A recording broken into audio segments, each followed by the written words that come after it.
All right, we've been asked to evaluate another sigma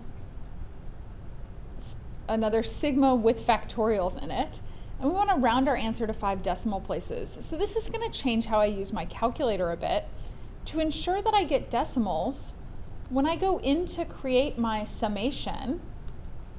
So we're going to start with a equals 1 and go up to 25 terms. Did we start at 1 or 0? Oh, actually this one is starting with 0.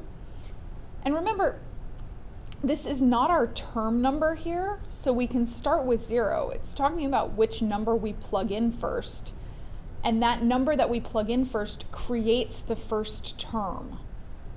So when I come over here, I'm going to do, instead of using my fraction menu, I'm just going to type out the division sign because I want to make sure that I get decimals in my answer.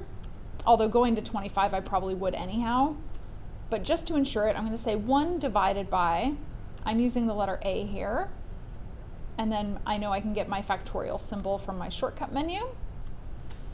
And we evaluate it, and we get that it's approximately this 2.718 number.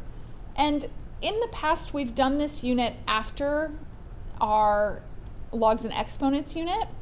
So right now, you might not recognize this number because we haven't seen it in class yet. Maybe you've seen it in some of your science classes. So this number looks a lot like another constant that we have. So on our calculator, we know that pi is a constant and it has a value of about 3.14. Well, right under pi is this letter e.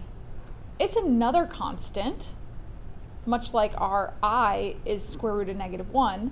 This value e is almost exact. I mean, at this case, it does look exactly the same here.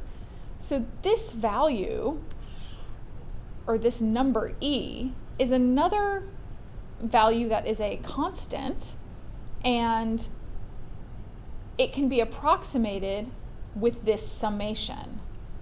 So the sum from n equals 0 to infinity, actually, of 1 over n factorial becomes the number e.